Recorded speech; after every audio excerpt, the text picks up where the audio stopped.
Wow. Täna olen ma tulnud Scanalasse, kus ma saan teada, kuidas sellest valmib see. Siin Jõgevamaal Painkülas toodetakse kodumaisest rapsist õli juba 1999. aastast. Selleks, et rapsist õli kätte saada, pressitakse teda kemikaale kasutamata kuumpressimise meetodil. Kõik, mis pressimisest üle jääb, läheb samuti kasutusse. Näiteks niinimetatud rapsikook on hinnatud loomasööt, kuna sisaldab palju proteiine. Taaskasutusse suunatakse ka peaaegu kõik teised jäätmed ja jääksoojust kasutatakse energiakulude vähendamiseks. Tootmine on siin täisautomaatne, samuti ka pakkeliinid alates pudelite puhumisest kuni kaubaaluste kiletamiseni.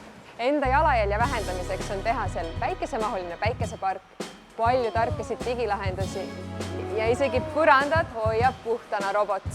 Aga mis kõige tähtsam, rapsiseeme jõuab põllult tehasesse ja siis pudelisse mööda väga lühikest tarneahelat, mistõttu sa võid kindel olla, et oliiv- ja rapsiõli on puhas ja värske.